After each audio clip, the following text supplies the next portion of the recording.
ಮಾನ್ಯ ಮುಖ್ಯ ಕಾರ್ಯನಿರ್ವಾಹಕ ಅಧಿಕಾರಿಗಳಾಗಿರ್ತಕ್ಕಂಥ ಶ್ರೀ ರಿಷಿ ಆನಂದ್ ಅವರು, ಅದೇ ರೀತಿ ಹಾಗೆ ಶ್ರೀಮತಿ ಕಾಂತಾ ನಾಯಕ್ ಮಾನ್ಯ ಅಧ್ಯಕ್ಷರು ಕರ್ನಾಟಕ ಕೌಶಲ್ಯಾಭಿವೃದ್ಧಿ ನಿಗಮ ಬೆಂಗಳೂರು ಅವರು ಸಹ ಕಾರ್ಯಕ್ರಮಕ್ಕೆ ಆಗಮಿಸಿದ್ದಾರೆ. ಅವರ ಜೊತೆಗೆ ಪೂಜ್ಯ ಮಹಾಪೌರರು ಮಹಾನಗರ ಪಾಲಿಕೆ ವಿಜಯಪುರ ಶ್ರೀತಾ ಕನಾನ್ ಅಬ್ದುಲ್ ಹಮೀದ್ ಮುಷ್ರಿಫ್ ಮಾನ್ಯ ಅಧ್ಯಕ್ಷರು ನಗರಾಭಿವೃದ್ಧಿ ಪ್ರಾಧಿಕಾರ ವಿಜಯಪುರ ಅವರನ್ನೆಲ್ಲ ಸ್ವಾಗತಿಸ್ತಾ ಇದ್ದಾರೆ. ಮಾನ್ಯ ಜಿಲ್ಲಾ ಉಸ್ತುವಾರಿ ಗಾಂಧೀಜಿಯವರ ಹಾಗೂ ಡಾಕ್ಟರ್ ಬಾಬಾ ಸಾಹೇಬ್ ಅಂಬೇಡ್ಕರ್ ಅವರ ಭಾವಚಿತ್ರಕ್ಕೆ ಪುಷ್ಪಾರ್ಪಣೆಯನ್ನ ಈಗ ನೆರವೇರಿಸಲಾಗಿದೆ.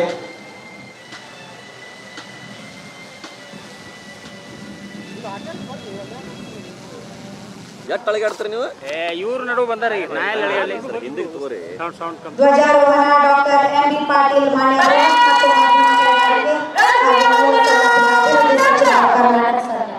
ಎಲ್ಲರೂ ಎದ್ದು ನಿಂತುಕೊಳ್ಳುವ ಮೂಲಕ ಧ್ವಜಾರೋಹಣಕ್ಕೆ ಗೌರವವನ್ನು ಸೂಚಿಸಿದರು.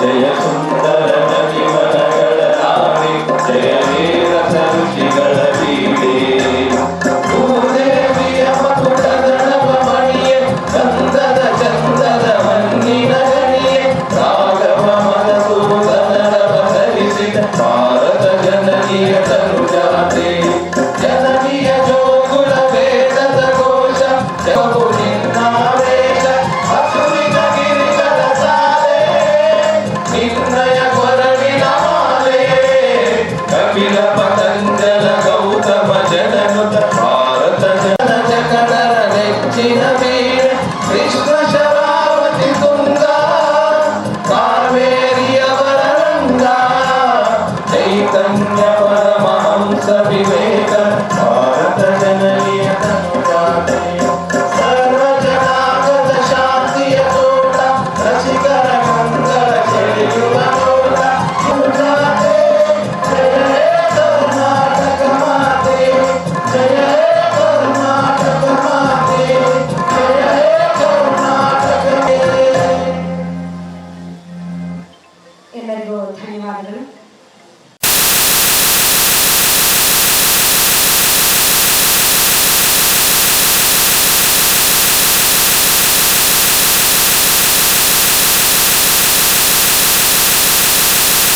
ಕರ್ನಾಟಕ ಸರ್ಕಾರ ಮತ್ತು ವಿಜಯಪುರ ಜಿಲ್ಲಾ ಉಸ್ತುವಾರಿ ಸಚಿವರು.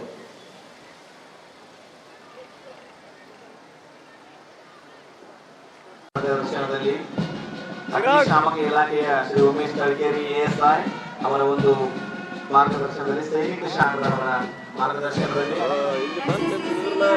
ವಿಜಯಪುರ ನಾಗರಾಜ್ ಮ್ಯಾಗೇರಿ ಅವರ ನಿರ್ದೇಶನದಲ್ಲಿ BLE ಬಾಲಕಿಪುರ ಕುಮಾರ್ ಈರಮ್ಮ ಅವಧಿ, KGHPS 12 ದರ್ಗಾ ಶಾಲೆ ಭಾರತ ಸೇವಾದಳ ಅರ್ಪಿತಾ ಅವಧಿ, ಶಾಂತಿ ನಿಕೇತನ CBSE ಇಂಟರ್ನ್ಯಾಷನಲ್ ಶಾಲೆ ಕುಮಾರಿ ನೇಹಾ ಕಲ್ಯಾಣಿ ಅವರ ಪ್ಲಾಟೂನ್ ಕಮಾಂಡರ್ಗಳಲ್ಲಿ ಸಚಿವರಿಗೆ ಎದ್ದು ನಿಲ್ಲುವ ಮೂಲಕ ಗೌರವವನ್ನು ಸೂಚಿಸ್ತಾ ಇದ್ದಾರೆ.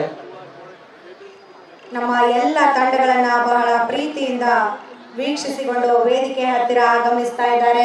ವಿಜಯಪುರದ ಹೆಮ್ಮೆ ಡಾಕ್ಟರ್ ಎಂ.ಬಿ. ಪಾಟೀಲ್ ಸರ್ ಮಾನ್ಯ ಬೃಹತ್ ಮತ್ತು ಮಧ್ಯಮ ಕೈಗಾರಿಕೆ ಹಾಗೂ ಮೂಲ ಸೌಲಭ್ಯ ಅಭಿವೃದ್ಧಿ ಸಚಿವರು ಕರ್ನಾಟಕ ಸರ್ಕಾರ, ಜೊತೆಗೆ ವಿಜಯಪುರದ ಜಿಲ್ಲಾ ಉಸ್ತುವಾರಿ ಸಚಿವರು, ಪಥಸಂಚಲನದ ಮಾರ್ಗದರ್ಶಕರಾಗಿ ಶ್ರೀ ಲಕ್ಷ್ಮಣ್ ನಿಂಬರ್ಗಿ IPS ಮಾನ್ಯ ಪೊಲೀಸ್ ಅಧೀಕ್ಷಕರು ವಿಜಯಪುರ, ಶ್ರೀ ರಾಮನಗೌಡ ಹಟ್ಟಿ KSPS ಹೆಚ್ಚುವರಿ ಪೊಲೀಸ್ ಅಧೀಕ್ಷಕರು ವಿಜಯಪುರ ಹಾಗೂ Shri MA Upase DSP KR ಘಟಕ ವಿಜಯಪುರ ಇವರ ನೇತೃತ್ವದಲ್ಲಿ ಪಥಸಂಚಲನ ಕಾರ್ಯಕ್ರಮ ವೀಕ್ಷಣೆಯನ್ನ ಸನ್ಮಾನ್ಯ ಡಾಕ್ಟರ್ ಎಂ.ಬಿ. ಪಾಟೀಲ್ ಸರ್ ಅವರು ಮಾನ್ಯ ಜಿಲ್ಲಾ ಉಸ್ತುವಾರಿ ಮಾರ್ಗದರ್ಶಕರಾಗಿರುವುದು ನಮಗೆಲ್ಲ ಹೆಮ್ಮೆಯ ವಿಷಯ. ಮಹಿಳೆ ಮನೆಯನ್ನ ನಿಭಾಯಿಸಲಿಕ್ಕೂ ಸೈ, ದೇಶವನ್ನ ಆಳೋದಕ್ಕೂ ಸೈ, ದೇಶವನ್ನ ಕಾಯೋದಕ್ಕೂ ಸೈ ಎಂಬ ವಚನವಾಗಿ ಇಂದು ಇಶಿತಾ ಗುಪ್ತಾ ಅವರು ನಮ್ಮ ನಿಮ್ಮೆಲ್ಲರ ಮುಂದೆ ಪಥಸಂಚಲನದ ಉಸ್ತುವಾರಿ ಒಂದು ಅವಿಸ್ಮರಣೀಯ ಕ್ಷಣಕ್ಕೆ ನಾವು ಎಳ್ತಾ ಇದ್ದೇವೆ. ನಾವು ಹೆಣ್ಣು ಮಕ್ಕಳು ತೊಟ್ಟಿಲು ತೂಗೋದಕ್ಕೂ ಸೈ, ನಾಡನ್ನ ಆಳೋದಕ್ಕೂ ಸೈ ಅಂತ ಹೇಳಿ IPS ಅನ್ನು ಮಾಡೋದ್ರ ಮೂಲಕ ಪಥ ಸಂಚಲನವನ್ನ ಮುನ್ನಡೆಸ್ತಾ ಇದ್ದಾರೆ ನಮ್ಮ ಹೆಮ್ಮೆಯ ಇಶಿತಾ ಗುಪ್ತಾ ಪ್ರವೇಶ್ ಮೇಡಮ್ ರವರು. ಎಲ್ಲ ವಿದ್ಯಾರ್ಥಿಗಳಲ್ಲಿ ವಿನಂತಿಯನ್ನು ಮಾಡ್ತಾರೆ, ಒಂದು ಜೋರಾದ ಚಪ್ಪಾಳೆಗಳ ಮೂಲಕ ಪಥ ಸಂಚಲನವನ್ನ ಸ್ವಾಗತಿಸೋಣ. ಮಾನ್ಯ ಜಿಲ್ಲಾ ಉಸ್ತುವಾರಿ ಸಚಿವರು ಗೌರವ ವಂದನೆಯನ್ನ ಸಹ ಕನ್ನಡದಲ್ಲಿ ಅತ್ಯದ್ಭುತವಾಗಿ ತಂಡವನ್ನ ಮುನ್ನಡೆಸಿಕೊಂಡು ಹೋಗ್ತಾ ಇದ್ದಾರೆ ಇಶಿತಾ ಗುಪ್ತಾ ಮೇಡಮ್ ಅವರು. ಇದೀಗ ಮೊದಲ ತಂಡ ಜಿಲ್ಲಾ ಸಶಸ್ತ್ರ ಮೀಸಲು ಪೊಲೀಸ್ ಪಡೆ ವಿಜಯಪುರ. ಎರಡನೇದಾಗಿ IRB ಪೊಲೀಸ್ ಪಡೆ ವಿಜಯಪುರ ಶ್ರೀ ಪ್ರಸಾದ್ ಜುರ್ಮಾಲ IRB ಗೌರವ ವಂದನೆ ಸಲ್ಲಿಸ್ತಾ ಇದ್ದಾರೆ. ನಾಗರಿಕ ಪೊಲೀಸ್ ಪಡೆ ವಿಜಯಪುರ ಶ್ರೀ ಸೀತಾರಾಮ್ ಲಮಾನಿ PSI ಆದರ್ಶ ನಗರ ಠಾಣೆಯ ತಂಡ. ನಾಲ್ಕನೆಯದಾಗಿ ಗೃಹ ರಕ್ಷಕ ದಳ Vijayapura home guard Shri AD Motibhai sergeant ರವರು ಶಿವಾನಂದ ಶಿರೂರು ಸೇವಾನಿಷ್ಠ ಗೃಹ ರಕ್ಷಕ ದಳದ ಮಾರ್ಗದರ್ಶನದಲ್ಲಿ ಸೇವೆ ಸಲ್ಲಿಸ್ತಾ ಇದ್ದಾರೆ. ಅರಣ್ಯ ಇಲಾಖೆ ಶ್ರೀ ಅಶೋಕ್ ನಾಳಸಂಗಿ ಹಾಗೂ ತಂಡ, ಅಗ್ನಿಶಾಮಕ ಇಲಾಖೆ ಶ್ರೀ ಉಮೇಶ್ ತಾಳ್ಕೆ ASI ಹಾಗೂ ತಂಡ.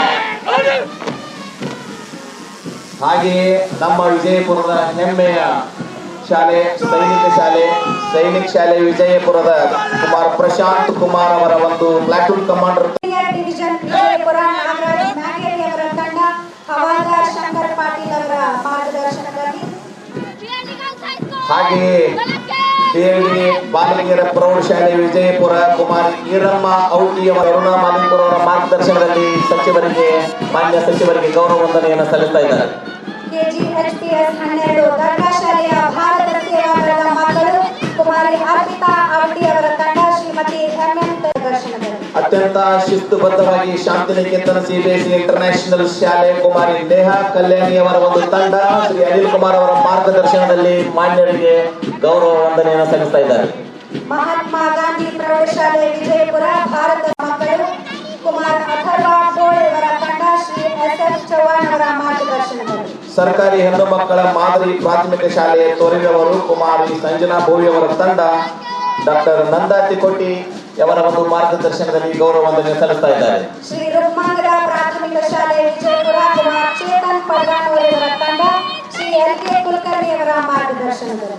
ಸೇಂಟ್ ಜೋಸೆಫ್ ಶಾಲೆ ವಿಜಯಪುರ ಗೈಡ್ಸ್ ತಂಡ, ಕುಮಾರಿ ಶರುಣ್ ಜೋಸೆಫ್ ರವರ ತಂಡ, ಶ್ರೀಮತಿ ಪ್ರೀತಿ ಕಾಳೆ ಅವರ ಮಾರ್ಗದರ್ಶನದಲ್ಲಿ ಸನ್ಮಾನ್ಯ ಸಚಿವರಾಗಿ ವೇದಿಕೆ ಮೇಲೆ ಎಲ್ಲ ಗಣ್ಯಮಾನ್ಯರಿಗೆ ವಹಿಸಿದಂತಹ ಕುಮಾರಿ ಇಶಿತಾ ಗುಪ್ತಾ ಅವರನ್ನ ಒಳಗೊಂಡು ಪಥಸಂಚಲನದಲ್ಲಿ ಭಾಗಿಯಾದ ಸರ್ವ ವೃಂದಕ್ಕೂ ತಮ್ಮೆಲ್ಲರ ಪ್ರೀತಿಯ ಚಪ್ಪಾಳೆಯೊಂದಿಗೆ ಧನ್ಯವಾದಗಳನ್ನು ಅರ್ಪಿಸಿ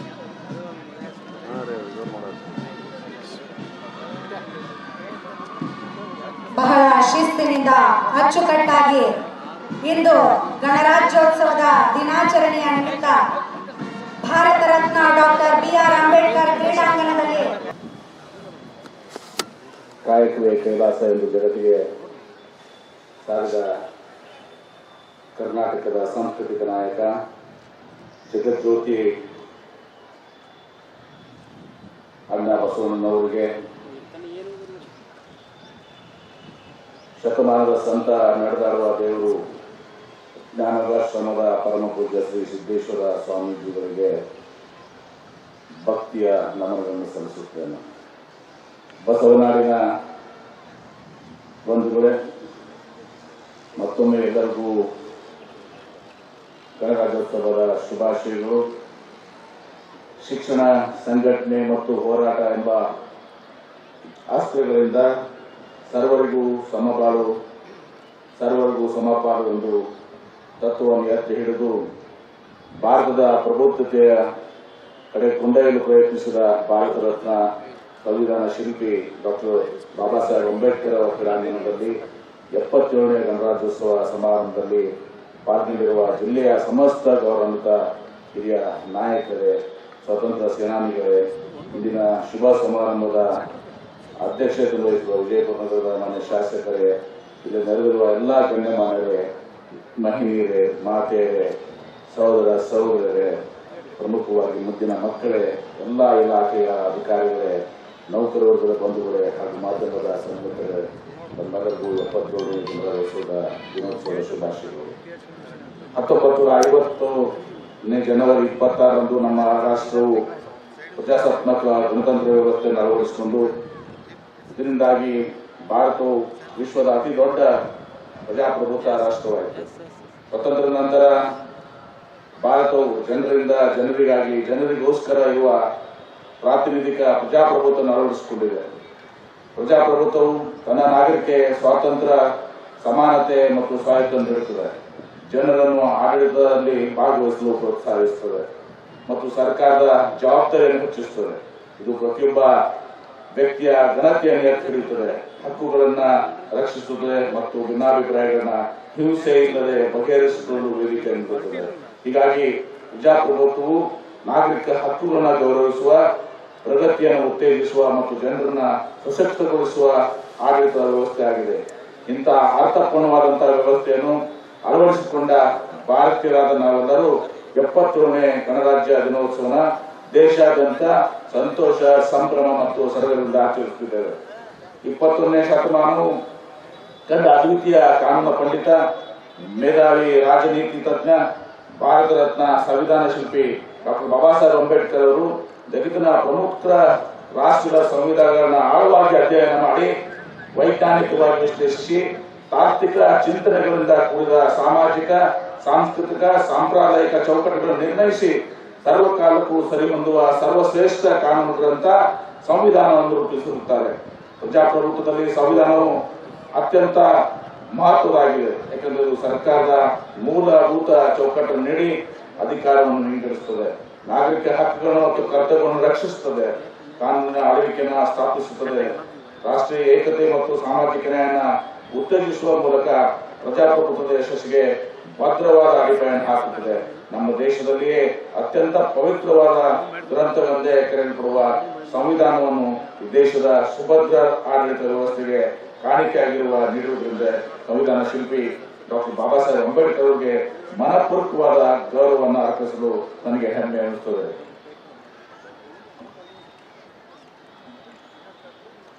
ನಮ್ಮ ದೇಶದ ಸಂವಿಧಾನವನ್ನು ರಚಿಸುವ ಸಂದರ್ಭದಲ್ಲಿ ಜನಸಾಮಾನ್ಯರಿಂದ ಸಿದ್ಧಗೊಂಡಿದ್ದ 2473 ಅಭಿಪ್ರಾಯಗಳನ್ನ ಕುರಿತು 3 ಸುತ್ತುಗಳಲ್ಲಿ ಚರ್ಚೆ, ವಾದ ಮತ್ತು ಸಂವಾದಗಳು ನಡೆದು ಅಂತಿಮವಾಗಿ 26ನೇ ನವೆಂಬರ್ 1949ರಂದು ಡಾಕ್ಟರ್ ಬಾಬು ರಾಜೇಂದ್ರ ಪ್ರಸಾದ್ ಅವರ ರುಜುವಿನೊಂದಿಗೆ ರಾಜ್ಯಾಂಗ ರಚನಾ ಸಭೆಯಲ್ಲಿ ನಮ್ಮ ಶ್ರೇಷ್ಠ ಸಂವಿಧಾನವನ್ನು ಅಂಗೀಕರಿಸಲಾಯಿತು.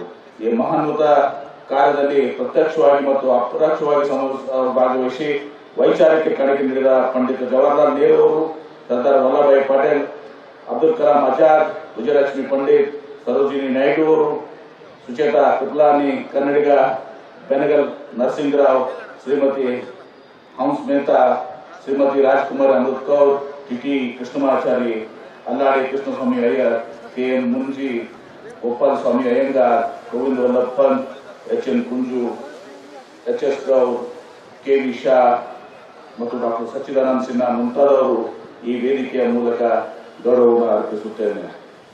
ಸಂವಿಧಾನಬದ್ಧವಾದ ಮೌಲ್ಯಯುತ ಪರಂಪರೆಯನ್ನು ಮತ್ತು ಅಖಂಡತೆಯಲ್ಲಿ ತತ್ವದಲ್ಲಿ ನಂಬಿಕೆ ಇಟ್ಟುಕೊಂಡು ಜಾತ್ಯತೀತ ಭವ್ಯತೆಯನ್ನು ಮತ್ತು ಸಾರ್ವಭೌಮತೆಯಲ್ಲಿ ಸಂರಕ್ಷಿಸಿಕೊಂಡು ಜನಪರ ಆಡಳಿತ ನೀಡುತ್ತಿರುವ ನಮ್ಮ ನಾಡಿನ ಹೆಮ್ಮೆಯ ಮುಖ್ಯಮಂತ್ರಿಗಳಾದಂಥ ಸನ್ಮಾನ್ಯ ಶ್ರೀ ಸಿದ್ದರಾಮಯ್ಯನವರ ಸಮರ್ಥ ನಾಯಕತ್ವದಲ್ಲಿ ನಮ್ಮ ಕರ್ನಾಟಕ ಸರ್ಕಾರವು ಶ್ರದ್ಧೆ, ನಿಷ್ಠೆ, ಪ್ರಾಮಾಣಿಕತೆ ಮತ್ತು ಕಾಳಜಿಪೂರ್ವಕವಾದಂತಹ ಪಾರದರ್ಶಕ ಆಡಳಿತ ನೀಡುತ್ತಾ ರಾಜ್ಯದ ಸರ್ವರ ಜನರ ಸಮಗ್ರ ಅಭಿವೃದ್ಧಿಗೆ ಶ್ರಮಿಸುತ್ತಿದೆ. ವಿಶೇಷವಾಗಿ ಸಂವಿಧಾನದ ಮಹತ್ವವನ್ನು ಕುರಿತು ಜಾಗೃತಿಯನ್ನ ಮೂಡಿಸಲು ಸರ್ಕಾರಿ ಕಚೇರಿಗಳಲ್ಲಿ ಸಂವಿಧಾನದ ಆತ್ಮವೆಂದ ಕರೆಯಲ್ಪಡುವ ಪೀಠಿಕೆಯನ್ನು ಅಳವಡಿಸಲಾಗಿರುತ್ತದೆ. ಪ್ರತಿನಿತ್ಯ ಶಾಲಾ ಕಾಲೇಜುಗಳಲ್ಲಿ ಸಂವಿಧಾನ ಪೀಠಿಕೆಗಳನ್ನು ಒದಗಿಸಲಾಗುತ್ತದೆ. ಅಂತಾರಾಷ್ಟ್ರೀಯ ಪ್ರಜಾಪ್ರಭುತ್ವ ದಿನಾಚರಣೆ ಮತ್ತು ಸಂವಿಧಾನ ಸಮರ್ಪಣಾ ದಿನಾಚರಣೆಗಳನ್ನು ಅತ್ಯಂತ ವೈಶಿಷ್ಟ್ಯಪೂರ್ಣವಾಗಿ ಆಚರಿಸುವುದರ ಮೂಲಕ ಸಂವಿಧಾನದ ಜಾಗೃತಿಯನ್ನು ಮೂಡುವುದರೊಂದಿಗೆ ನಮ್ಮ ಸರ್ಕಾರ ಸಂವಿಧಾನದ ಮೌಲ್ಯಗಳನ್ನು ಎತ್ತಿ ಹಿಡಿಯುತ್ತದೆ ಎಂದು ಹೇಳಲು ಹೆಮ್ಮೆ ಅನಿಸುತ್ತದೆ. ಕರ್ನಾಟಕ ಸರ್ಕಾರದ ನಮ್ಮ ಸರ್ಕಾರದ ಹೆಮ್ಮೆಯ ಪಂಚ ಗ್ಯಾರಂಟಿ ಯೋಜನೆಗಳನ್ನ ವಿಜಯಪುರ ಜಿಲ್ಲೆಯಲ್ಲಿ ಅತ್ಯಂತ ಯಶಸ್ವಿಗೊಳಿಸುವುದು ಶ್ಲಾಘನೀಯವಾಗಿದೆ. ನಾಡಿನ ಬಡವರ ಹಸಿವು ನೀಗಿಸುವ ಬಡವರ ಮತ್ತು ಜನಪರ ಸರ್ಕಾರ ತಂದುಕೊಟ್ಟಿದ್ದು ಪಂಚ ಗ್ಯಾರಂಟಿ ಯೋಜನೆಗಳು ಒಂದಾದಂತಹ ಅನ್ನಭಾಗ್ಯ ಯೋಜನೆಯಲ್ಲಿ ವಿಜಯಪುರ ಜಿಲ್ಲೆಯಲ್ಲಿ 16,55,000 ಜನರು ಫಲಾನುಭವಿಗಳಿದ್ದು ಒಟ್ಟು ಇಲ್ಲಿವರೆಗೆ 457 ಕೋಟಿ ರು ಖರ್ಚಾಗಿರುತ್ತದೆ. ಮಹಿಳಾ ಸಬಲೀಕರಣ ಮತ್ತು ಸ್ವಾಭಿಮಾನದ ಹೆಗ್ಗುರುತ ಆದಂತಹ ಗೃಹಲಕ್ಷ್ಮಿ ಯೋಜನೆ ಅಡಿ ಕುಟುಂಬದ ಯಜಮಾನಿ ಮಹಿಳೆಗೆ ಮಾಯನೆ 2,000 ರೂಪಾಯಿಗಳಂತೆ ಡಿಬಿಟಿ ಮೂಲಕ ಪಾವತಿ ಮಾಡಲಾಗುವುದು. ವಿಜಯಪುರ ಜಿಲ್ಲೆಯಲ್ಲಿ ಒಟ್ಟು 5,03,000 ಫಲಾನುಭವಿಗಳಿದ್ದು ಇದುವರೆಗೆ 2,184 ಕೋಟಿ 34 ಲಕ್ಷ ರೂಪಾಯಿಗಳನ್ನು ಪಾವತಿಸಲಾಗಿದೆ.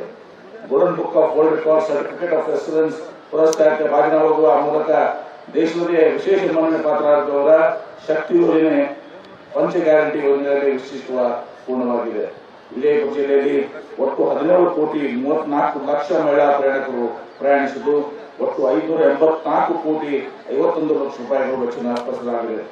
ಕಲ್ಯಾಣ ಕರ್ನಾಟಕ ರಸ್ತೆ ಸಾರಿಗೆ ನಿಗಮದ ವಿಜಯಪುರ ವಿಭಾಗದಲ್ಲಿ ಹೊಸದಾಗಿ 27 ನಗರ ಸಾರಿಗೆ ವಾಹನಗಳು ಮತ್ತು ವಾಯು ಮಾಲಿನ್ಯ ನಿಯಂತ್ರಣಕ್ಕೆ 75 ವಿದ್ಯುತ್ ಚಾಲಿತ ನಗರ ಸಾರಿಗೆ ಬಸ್ಸುಗಳನ್ನ ಸಾರ್ವಜನಿಕರಿಗೆ ಸೌಲಭ್ಯ ಒದಗಿಸುತ್ತದೆ.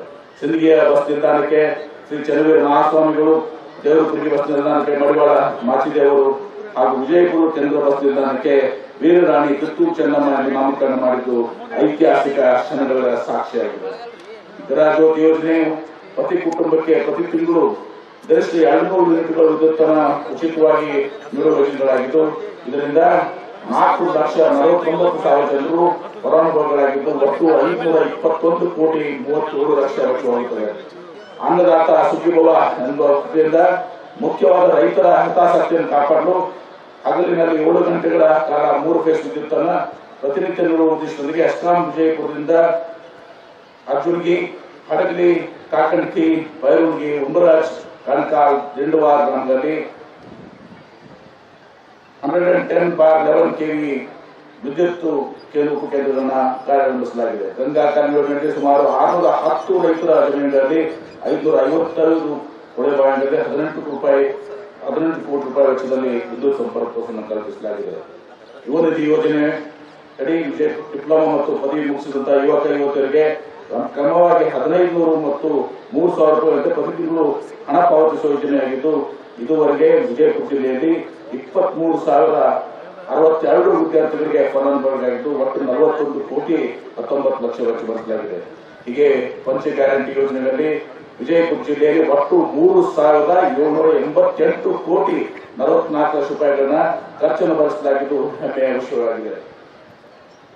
ವಿವಿಧ ಕಾಮಗಾರಿಗಳಿಗೆ ಉದ್ಘಾಟನೆ ಹಾಗೂ ಶಂಕುಸ್ಥಾಪನೆಗಾಗಿ ವಿಜಯಪುರ ನಗರಕ್ಕೆ ಆಗಮಿಸಿದ ಸನ್ಮಾನ್ಯ ಮುಖ್ಯಮಂತ್ರಿಗಳಾದ ಸಿದ್ದರಾಮಯ್ಯನವರು ವಿಜಯಪುರ ಜಿಲ್ಲೆಯ ಮೂಲ ಸೌಕರ್ಯ ಅಭಿವೃದ್ಧಿ ಕಾಮಗಾರಿಗಳಿಗೆ 340 ಕೋಟಿ ರು ವಿಶೇಷ ಅನುದಾನ ನೀಡಿದ್ದು ಕಾಮಗಾರಿಗಳು ಪ್ರಗತಿಯಲ್ಲಿದೆ. ಕಂದಾಯ ಇಲಾಖೆ ಜಿಲ್ಲೆಯಲ್ಲಿ ದಾಖಲೆ ರಹಿತ ಪ್ರದೇಶಗಳ ಅಥವಾ ಲಂಬಾಣಿತ ಅಂಗಗಳ 193 ಪ್ರದೇಶಗಳನ್ನು ಹೊಸ ಕಂದಾಯಗಳ ಅಂತಿಮ ಅಧಿಸೂಚನೆ ಹೊರಡಿಸಲಾಗಿರುತ್ತದೆ. ಈ ತಾಂಡಗಳ ಪ್ರದೇಶದಲ್ಲಿ ಇರುವ ಮನೆಗಳಿಗೆ ಈಗಾಗಲೇ 13,287 ಹಕ್ಕುಪತ್ರಗಳನ್ನು ಸನ್ಮಾನ್ಯ ಮುಖ್ಯಮಂತ್ರಿಗಳ ಅಧ್ಯಕ್ಷತೆಯಲ್ಲಿ ವಿತರಿಸಲಾಗಿರುತ್ತದೆ. ಈ ಮೂಲಕ ತಾಂಡಾದ ಜನವಸತಿ ಪ್ರದೇಶಗಳನ್ನು ಗುರುತಿಸಿ ಅಧಿಕೃತವಾಗಿ ಮಾನ್ಯತೆ ನೀಡಿದಂತಾಗಿರುತ್ತದೆ. ಭೂ ಸುರಕ್ಷಾ ಯೋಜನೆಯಡಿಯಲ್ಲಿ ಕಡಿತ ದಾಖಲೆಗಳನ್ನು ಆನ್ಲೈನ್ ಮೂಲಕ ಪಡೆದುಕೊಂಡು ಅನುಕೂಲವಾಗುವಂತೆ ಜಿಲ್ಲೆ ಒಟ್ಟು 13 ತಾಲೂಕಿನ ತಹಶೀಲ್ದಾರ್ ಕಚೇರಿಗಳಲ್ಲಿ ಉಪವಿಭಾಗಾಧಿಕಾರಿಗಳು ಹಾಗೂ ಜಿಲ್ಲಾಧಿಕಾರಿಗಳ ಕಚೇರಿ ಸೇರಿ 3,75,24,000 ಪತ್ರಗಳ ಸ್ಕ್ಯಾನಿಂಗ್ ಮತ್ತು ಅಪ್ಲೋಡ್ ಕಾರ್ಯ ಮಾಡಲಾಗಿದೆ. ಕಂದಾಯ ಇಲಾಖೆಯ ವತಿಯಿಂದ ವಿಜಯಪುರ ಜಿಲ್ಲಾ ಆಡಳಿತ ಕೇಂದ್ರ ಕಟ್ಟಡವು ಪ್ರಜಾಸೌಧವು 9 ಎಕರೆ ಜಾಗದಲ್ಲಿ 55 ಕೋಟಿ 60 ಲಕ್ಷ ಅನುದಾನದಲ್ಲಿ ಕರ್ನಾಟಕ ಹೌಸಿಂಗ್ ಬೋರ್ಡ್ ವತಿಯಿಂದ ನಿರ್ಮಾಣ ಮಾಡಲು ಮುಖ್ಯಮಂತ್ರಿಗಳಿಂದ ಚಾಲನೆ ನೀಡಲಾಗಿದೆ.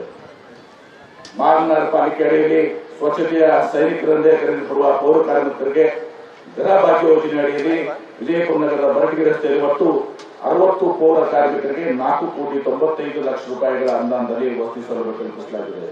ಮಹಾತ್ಮ ಗಾಂಧಿ ನಗರ ವಿಕಾಸ ಯೋಜನೆಯಲ್ಲಿ 150 ಕೋಟಿ ರೂಪಾಯಿಗಳ ವೆಚ್ಚದಲ್ಲಿ ಸಿಸಿ ರಸ್ತೆ, ಡಾಂಬರೀಕರಣ, ಬಚರಂಡಿ ಕಾಮಗಾರಿ ಸೇರಿದಂತೆ ಒಟ್ಟು 35 ವಾರ್ಡ್ಗಳಲ್ಲಿ 63 ಕಾಮಗಾರಿಗಳನ್ನು ಪ್ರಾರಂಭಿಸುವುದು ಪ್ರಗತಿಯಲ್ಲಿದೆ.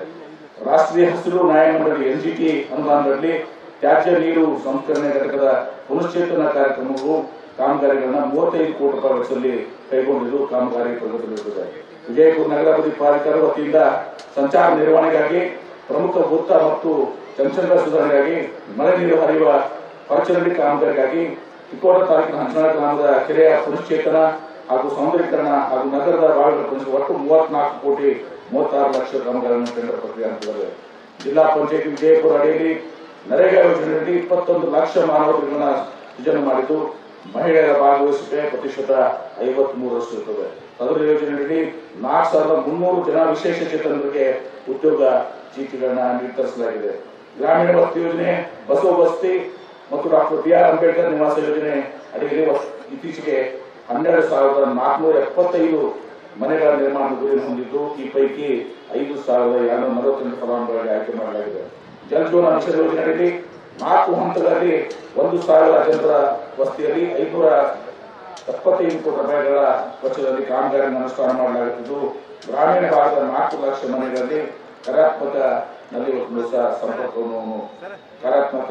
ಸಂಪರ್ಕವನ್ನು ನೀಡಲಾಗಿರುತ್ತದೆ. ಜಿಲ್ಲೆಯ ಶಾಶ್ವತ ಕುಡಿಯುವ ನೀರಿನ ಸಮಗ್ರ ಯೋಜನೆ ಜಲಧಾರೆ ಸ್ಕೀಮ್ 1 ಮತ್ತು 2ರಲ್ಲಿ ಎಲ್ಲಾ 13 ಕಂದಾಯ ತಾಲೂಕುಗಳನ್ನ ಒಳಗೊಂಡಂತೆ ಒಟ್ಟು 3,059 ಕೋಟಿ ಅಂದಾಜು ಮೊತ್ತದ ಪೈಕಿ 211 ಗ್ರಾಮ ಪಂಚಾಯತ್ಗಳು ಮತ್ತು 11 ನಗರ ಪ್ರದೇಶಗಳು ಸೇರಿ ಇಲ್ಲಿವರೆಗೆ 1,864 ಕೋಟಿ ರೂಪಾಯಿಗಳನ್ನ ಖರ್ಚು ಮಾಡಲಾಗಿದೆ. ಕಾಮಗಾರಿಗಳು ಪ್ರಗತಿಯಿವೆ. ಮುಖ್ಯಮಂತ್ರಿಗಳ ವಿಶೇಷ ಅನುದಾನ, ಎಸ್ಸಿಪಿ, ಟಿಎಸ್ಪಿ ಹಾಗೂ ಪ್ರವಾಹ ಪರಿಹಾರ ಯೋಜನೆಗಳಲ್ಲಿ 24 ಕೋಟಿ ಅನುದಾನದಲ್ಲಿ 96 ಕಾಮಗಾರಿಗಳನ್ನು ಪೂರ್ಣಗೊಳಿಸಲಾಗಿದೆ. ಬಂಧುಗಳೇ, ನಿಮ್ಮೆಲ್ಲರಿಗೂ ತಿಳಿದಿರುವಂತೆ ವಿಜಯಪುರ ಜಿಲ್ಲೆ ಕೈಗಾರಿಕೆ ಬೆಳವಣಿಗೆ ಕೂಡ ಸೇರಿದಂತೆ ಇಲ್ಲಿಯ ಪರಿಪೂರ್ಣ ಅಭಿವೃದ್ಧಿಗೆ ನಾನು ಪ್ರಾಮಾಣಿಕವಾಗಿ ಮತ್ತು ನಿರಂತರವಾಗಿ ಶ್ರಮಿಸುತ್ತಿದ್ದೇನೆ. ನಾನು ಮೊನ್ನೆಯಷ್ಟೇ ಸ್ವಿಟ್ಜರ್ಲೆಂಡ್ ದೇಶದ ದಾವೋಸ್ ನಗರದಲ್ಲಿ ನಡೆದ ವಿಶ್ವ ಆರ್ಥಿಕ ಸಮಾವೇಶದಲ್ಲಿ ಪಾಲ್ಗೊಂಡು ಇಲ್ಲಿಗೆ ಬಂದಿದ್ದೇನೆ. ದಾವೋಸ್ ಸಮಾವೇಶದಲ್ಲಿ ನಾನು ನೋಕಿಯಾ, ಟಾಟಾ ಸನ್ಸ್, ವಾಸ್ಪೇಸ್ ಮುಂತಾದ 50 ಹೆಚ್ಚು ಕಂಪನಿಗಳ ಉನ್ನತ ಮಟ್ಟದ ಪ್ರತಿನಿಧಿಗಳ ಜೊತೆ ಬಂಡವಾಳ ಹೂಡಿಕೆ ಕುರಿತು ಮಾತುಕತೆ ನಡೆಸಿದ್ದೇನೆ. ಈ ಪೈಕಿ ಆರ್ಪಿ ಸಂಜೀವ್ ಗೋಯಂಕ ಕಂಪನಿಯು ಮರುಬಳಕೆ ಇಂಧನ ಕ್ಷೇತ್ರದಲ್ಲಿ ವಿಜಯಪುರ ಮತ್ತು ಬಳ್ಳಾರಿ ಜಿಲ್ಲೆಗಳಲ್ಲಿ ಬಂಡವಾಳ ಹೂಡಿಕೆ ಮಾಡಲಿದೆ. ಇದರಿಂದ ಜಿಲ್ಲೆಯ ಜನರಿಗೆ ಇಲ್ಲೇ ಉಜ್ವಲ ಉದ್ಯೋಗ ಸೃಷ್ಟಿಯಾಗಲಿದೆ. ವಿಜಯಪುರ ಮತ್ತು ರಾಜಧಾನಿ ಬೆಂಗಳೂರು ನಡುವಿನ ರೈಲು ಪ್ರಯಾಣದ ಅವಧಿಯನ್ನು ಈಗಿರುವ 15-16 ಗಂಟೆಗಳಿಂದ 10 ಗಂಟೆಗೆ ಇಳಿಸಲು ನಾನು ನಿರಂತರವಾಗಿ ಪ್ರಯತ್ನಿಸುತ್ತಿದ್ದೇನೆ. ಈ ಸಂಬಂಧವಾಗಿ ನಾನು ರೈಲ್ವೆ ಇಲಾಖೆ ಅಧಿಕಾರಿಗಳ ಜೊತೆ ನಿರಂತರ ಮಾತುಕತೆ ನಡೆದಿದೆ. ಇದರ ಫಲವಾಗಿ ನೈಋತ್ಯ ರೈಲ್ವೆ ಇದೇ ಮೊದಲ ಬಾರಿಗೆ ಡಿಸೆಂಬರ್ 25ರಂದು ಹುಬ್ಳಿ ಮತ್ತು ಗದಗ ಬೈಪಾಸ್ ಮಾರ್ಗಗಳ ಮೂಲಕ ವಿಶ್ವೇಶ್ವರ ರೈಲನ್ನು ಓಡಿಸಿದೆ. ಅದರ ನಂತರವೂ ಒಮ್ಮೆ ಓಡಿಸಿದೆ. ಇದನ್ನು ಕಾಯಂ ಮಾಡಬೇಕೆಂದು ಒತ್ತಡ ಹೇರಲಾಗುತ್ತದೆ. ವಿದ್ಯುತ್ ಮಾರ್ಗ ನಿರ್ಮಾಣ ನಂತರ ಅದು ಕಾರ್ಯರೂಪಕ್ಕೆ ಬರಲಿದೆ. ಮೈಸೂರು ಮತ್ತು ಪಂಢರಪುರ ನಡುವಿನ ಓಡಾಡುವ ರೈಲನ್ನು ಕೂಡ ಇದೇ ರೀತಿ ನಿಯಮಿತ ನಿಲುಗಡೆಯೊಂದಿಗೆ ಹುಬ್ಬಳ್ಳಿ ಗದಗ ಬೈಪಾಸ್ ಮೂಲಕ ಓಡಿಸಬೇಕೆಂದು ನಾವು ಆಗ್ರಹಿಸುತ್ತಿದ್ದೇವೆ. ಜೊತೆಗೆ ಬೆಂಗಳೂರು ಮತ್ತು ವಿಜಯಪುರ ನಡುವೆ ಒಂದೇ ಭಾರತ ಸ್ಲೀಪರ್ ಕೋಚ್ ರೈಲು ಸೇವೆ ಆರಂಭಿಸಲು ಕೂಡ ನಿರಂತರವಾಗಿ ವ್ಯವಹರಿಸಲಾಗುತ್ತಿದೆ. ಬೆಂಗಳೂರು ಮತ್ತು ವಿಜಯಪುರ ನಡುವೆ ಹುಬ್ಬಳ್ಳಿ ಗದಗ ಪಾಸ್ ಮೂಲಕ ಕಾಯಂ ಸೇವೆ ಒದಗಿಸಲು ಹೊಸ ರೈಲನ್ನು ಮಂಜೂರು ಮಾಡಿಸಿಕೊಳ್ಳಲು ನಮ್ಮ ಪ್ರಯತ್ನಗಳು ಈಗ ಆರಂಭವಾಗಿದೆ. ಇದು ಕೂಡ ಭವಿಷ್ಯದಲ್ಲಿ ಫಲ ಕೊಡಲಿದ್ದು ಇದರಿಂದ ಜಿಲ್ಲೆಯ ಜನರಿಗೆ ರಾಜಧಾನಿಯು ಮತ್ತಷ್ಟು ಹತ್ತಿರವಾಗಿದೆ. ಕೆಲವು ತಿಂಗಳ ಹಿಂದೆ ಕೇಂದ್ರ ರಕ್ಷಣಾ ಸಚಿವರನ್ನು ಭೇಟಿ ಮಾಡಿ ಸಂದರ್ಭದಲ್ಲಿ ವಿಜಯಪುರ, ಬೆಳಗಾವಿ, ಧಾರವಾಡ ಜಿಲ್ಲೆಗಳನ್ನು ಒಳಗೊಂಡ ರಕ್ಷಣಾ ಕಾರಿಡಾರ್ಗಳನ್ನು ಮಂಜೂರು ಮಾಡುವಂತೆ ಮನವಿ ಮಾಡಿಕೊಂಡು ಗಮನ ಸೆಳೆಯಲಾಗಿದೆ. ಉದ್ಘಾಟನೆಗೆ ಸಜ್ಜಾಗಿರುವ ವಿಜಯಪುರ ವಿಮಾನ ನಿಲ್ದಾಣವು ಮುಂದೆ ಇದರ ಲಾಭ ಪಡೆಯಲಿದೆ. ಇದರಿಂದ ಕಿತ್ತೂರು ಕರ್ನಾಟಕದ ಆರ್ಥಿಕ ಚಹರೆ ಬದಲಾಗಲಿದೆ. ನಿಮಗೆಲ್ಲ ಗೊತ್ತಿರುವಂತೆ ನಾನಾ ಹಸ್ತಾಂತ ಕಂಪನಿಗಳು ವಿಜಯಪುರದಲ್ಲಿ ಜಿಲ್ಲೆಗೆ ಒಟ್ಟು 45,000 ಕೋಟಿ ರೂಪಾಯಿಗೆ ಹೆಚ್ಚು ಬಂಡವಾಳ ಹೂಡಿಕೆ ಮಾಡಲು ಆಸಕ್ತಿ ವ್ಯಕ್ತಪಡಿಸುತ್ತವೆ. ಇದರಿಂದ ಜಿಲ್ಲೆಯ ಭವಿಷ್ಯದಲ್ಲಿ ಮ್ಯಾನುಫ್ಯಾಕ್ಚರಿಂಗ್ ಕ್ಲಸ್ಟರ್ ಆಗಲಿದೆ. ನಮ್ಮ ಸರ್ಕಾರ ಕೃಷ್ಣಾ ಮೇಲ್ದಂಡೆ ಯೋಜನೆಗೆ ಸಂಬಂಧಿಸಿದಂತೆ ಕೃಷ್ಣಾ ನ್ಯಾಯಾಧಿಕರಣ 2ರ ಅಂತಿಮ ತೀರ್ಪಿನ ಗೆಜೆಟ್ ಪ್ರಕಟಣೆ ಪಡೆದು ಬಿಡುಗಡೆ ಆಗುವ 384 ಮನೆಗಳ ಭೂಸ್ವಾಧೀನತೆ, 20 ಗ್ರಾಮ ಪುನರ್ವಸತಿ ಮತ್ತು ಪುನರ್ ನಿರ್ಮಾಣ ಹಾಗೂ ಯುಕೆಪಿ ಹಂತ 3ರ ಅಡಿಯಲ್ಲಿ ಬರುವ 5.94 ಲಕ್ಷ ಹೆಕ್ಟೇರ್ ಕ್ಷೇತ್ರಕ್ಕೆ ನೀರಾವರಿ ಸೌಲಭ್ಯ ಕಲ್ಪಿಸುವ ಕಾಲುವೆ ಜಾಲದ ನಿರ್ಮಾಣವನ್ನು ಸಂರೋಪದಲ್ಲಿ ಕೈಗೆತ್ತಿಕೊಂಡು ಕಂಡುಬರುವಾಗಿದೆ. ತೋಟಗಾರಿಕೆ ಇಲಾಖೆಯಡಿ ವಿಜಯಪುರ ಜಿಲ್ಲೆಯಲ್ಲಿ ಬೆಳೆಯುತ್ತಿರುವ ಲಿಂಬೆಗೆ ಜಿಐ ಟ್ಯಾಗ್ ಮಾನ್ಯತೆ ದೊರಕಿಸುವ ಲಿಂಬೆ ಮಂಡಳಿ ಮತ್ತು ಒಪೇಡಾ ಸಹಯೋಗದಿಂದ 3 ಟನ್ ಲಿಂಬೆಯನ್ನು ಇವೇ ರಫ್ತು ಮಾಡಲಾಗಿದ್ದು ವಿಶೇಷ ಬೆಳವಣಿಗೆ. ತಿಕೋಟ ತಾಲೂಕಿನ ಅರಕೆರೆಯಲ್ಲಿ ರಾಷ್ಟ್ರೀಯ ಕೃಷಿ ವಿಕಾಸ ಯೋಜನೆಯಡಿ 10 ಕೋಟಿ 11 ಲಕ್ಷ ಅನುದಾನದಲ್ಲಿ 2,000 ಮೆಟ್ರಿಕ್ ಟನ್ ಸಾಮರ್ಥ್ಯದ ಕೋಲ್ಡ್ ಸ್ಟೋರೇಜ್ ನಿರ್ಮಾಣದ ಕಾಮಗಾರಿಗಳನ್ನು ಪ್ರಾರಂಭಿಸಲಾಗಿದೆ. ಹವಾಮಾನ ಆಧಾರಿತ ಬೆಳೆ ವಿಮೆ ಯೋಜನೆಯಡಿ ಒಟ್ಟು 20,532 ರೈತರಿಗೆ 37,095 ಲಕ್ಷ ಜನ ವಿಮೆ ಮೊತ್ತ ಪಾವತಿಸಲಾಗಿದೆ. ವಿಜಯಪುರ ಜಿಲ್ಲೆ, ವಿಜಯಪುರ ಬಾಗಲಕೋಟೆ ಜಿಲ್ಲಾ ಸಹಕಾರಿ ಹಾಲು ಉತ್ಪನ್ನ ಒಕ್ಕೂಟದ ನಂದಿನಿ ಡೈರಿಯು ಪ್ರತಿದಿನ ಸರಾಸರಿ 1,50,000 ಕೆಜಿ ಹಾಲು ಸ್ವೀಕರಿಸಿದಲ್ಲಿ 60,000 ಕೆಜಿ ಹಾಲು ಮಾರಾಟ, 15,000 ಕೆಜಿ ಮೊಸರು ಮಾರಾಟ ಮಾಡಲಾಗಿದೆ. ನಂದಿನಿ ನೆರೆ ಮಹಾರಾಷ್ಟ್ರ ರಾಜ್ಯದಲ್ಲಿ ವಿಸ್ತರಿಸಲಾಗಿದ್ದು ಗ್ರಾಹಕರಿಗೆ ಉತ್ತಮ ಗುಣಮಟ್ಟದ ಹಾಲಿನ ಉತ್ಪನ್ನ ಒದಗಿಸಲಾಗಿದೆ. ಶಾಲಾ ಶಿಕ್ಷಣ ಮತ್ತು ಸಾಕ್ಷರತಾ ಇಲಾಖೆ ವಿಜಯಪುರ ವತಿಯಿಂದ 2025-26ನೇ ಸಾಲಿನಲ್ಲಿ ಹೊಸದಾಗಿ 24 ಕರ್ನಾಟಕ ಪಬ್ಲಿಕ್ ಶಾಲೆಗಳು, KPS 12 PMCಗಳು, 6 ಉರ್ದು ಕರ್ನಾಟಕ ಪಬ್ಲಿಕ್ ಮೌಲಾನಾ ಆಚಾರ್ಯ ಶಾಲೆಗಳು, 23 ಉನ್ನತ ಶಾಲೆಗಳು, 105 ಶಾಲೆಗಳು, ದ್ವಿಭಾಷಾ ಮಾಧ್ಯಮಗಳು, 296 ಶಾಲೆಗಳಲ್ಲಿ ಪೂರ್ವ ಪ್ರಾಥಮಿಕ ಶಾಲೆಯನ್ನು ಪ್ರಾರಂಭಿಸಲು ಮಂಜೂರಾತಿ ದೊರೆತಿದೆ. ಅಲ್ಲದೆ 3 ಸೌಕರ್ಯಗಳನ್ನು ಒಳಗೊಂಡ 90 ಹೊಸ ಶಾಲಾ ಕೊಠಡಿಗಳನ್ನ ನಿರ್ಮಿಸಲು ಮಾಡಲಾಗುತ್ತದೆ. ಈ ಬಾರಿ SSLC ಪರೀಕ್ಷೆ ಉತ್ತಮಗೊಳಿಸಲು ಕ್ರಮ ವಹಿಸಲಾಗುತ್ತದೆ. ಜಿಲ್ಲಾ ಆಸ್ಪತ್ರೆಯಲ್ಲಿ ಶ್ರೀ ಪುಟ್ಟರಾಜ ಗವೈ ಟ್ರಾಮಾ ಕೇರ್ ಕಟ್ಟಡ, ತಾಯಿ ಮತ್ತು ಮಕ್ಕಳ ಆಸ್ಪತ್ರೆಯಲ್ಲಿ ತಾಯಿ ಹಾಲು ಸಂಗ್ರಹಣಾ ಕೇಂದ್ರ, 10 ಹಾಸಿಗೆಯ ಕಣ್ಣಿನ ಶಸ್ತ್ರ ಚಿಕಿತ್ಸಕ, IPHL ಪ್ರಯೋಗಶಾಲೆ, ಕ್ಯಾನ್ಸರ್ ರೋಗಿಗಳಿಗೆ 10 ಹಾಸಿಗೆಯ ಕೀಮೋಥೆರಪಿ ಘಟಕ ಮತ್ತು ಹಾಗೂ ಇಂದಿರಾ ಕ್ಯಾಂಟೀನ್ ಸೇರಿದಂತೆ ಎಲ್ಲವೂ ಕಾರ್ಯಾರಂಭಗೊಂಡಾಗಿದ್ದು ಸಾರ್ವಜನಿಕ ಸೇವೆ ಒದಗಿಸುತ್ತಿದೆ. ವಿಜಯಪುರ ನಗರದಲ್ಲಿ ಪಾರಂಪರಿಕ ಐತಿಹಾಸಿಕ ಸ್ಮಾರಕಗಳ ರಕ್ಷಣೆ ಹಾಗೂ ಜಿಲ್ಲೆಯಲ್ಲಿ ಅರಣ್ಯೀಕರಣ ಪ್ರಮಾಣದ ರಕ್ಷಿಸುವ ನಿಟ್ಟಿನಲ್ಲಿ ಅಂತಾರಾಷ್ಟ್ರೀಯ ಮಟ್ಟದ ಉಚ್ಚಾಟನ ಹೈಡ್ರೋಜನ್ 2025 ಮ್ಯಾರಥಾನ್ ಅನ್ನು ದಿನಾಂಕ 5/12/2025 ಹಮ್ಮಿಕೊಳ್ಳಲಾಗಿತ್ತು. ಬದಲಿ ಕಾರ್ಯಕ್ರಮ ದೇಶ ವಿದೇಶಗಳಿಂದ ಮ್ಯಾರಥಾನ್ ಓಟಗಾರರು ಹಾಗೂ ಗಣ್ಯಮಾನ್ಯರ ಭಾಗವಹಿಸುವ ಮೂಲಕ ವಿಶೇಷ ಮ್ಯಾರಥಾನ್ ಆಚರಿಸಿದರು. 23,000 ಓಟಗಾರರು ನೋಂದಣಿ ಮಾಡಿ ಭಾಗವಹಿಸುವುದರೊಂದಿಗೆ ವಿಶೇಷವಾದಂತಹ ದಾಖಲೆ ನಿರ್ವಹಿಸಿದರು. ಆರೋಗ್ಯ ಜಾಗೃತಿ, ಚಿತ್ರಕಲಾ ಮತ್ತು ಪ್ರಬಂಧ ಸ್ಪರ್ಧೆ, ವೃಕ್ಷ ಕಿಡ್ಸನ್, ವಿವಿಧ ಕಲಾತಂತ್ರಗಳ ಪ್ರದರ್ಶನ ಹಾಗೂ ಪರಮ ಪೂಜ್ಯ ಸಿದ್ದೇಶ್ವರ ಸ್ವಾಮೀಜಿಯವರ ಭಾವಚಿತ್ರದ ಪದಕಗಳೊಂದಿಗೆ ಕಾರ್ಯಕ್ರಮ ವೈವಿಧ್ಯತೆಯನ್ನು ನೆರೆಯಿತು. ಇಂತಹ ಯಶಸ್ವಿ ಐತಿಹಾಸಿಕ ಕಾರ್ಯಕ್ರಮವಾಗಿ ಪ್ರತ್ಯಕ್ಷವಾಗಿ ಮತ್ತು ಪರೋಕ್ಷವಾಗಿ ಸಹಾಯ ಸಹಕಾರ ನೀಡಿದ ಎಲ್ಲರಿಗೂ ಈ ರೀತಿ ಮೂಲಕ ಅಭಿನಂದನೆಗಳನ್ನು ಸಲ್ಲಿಸುತ್ತೇನೆ.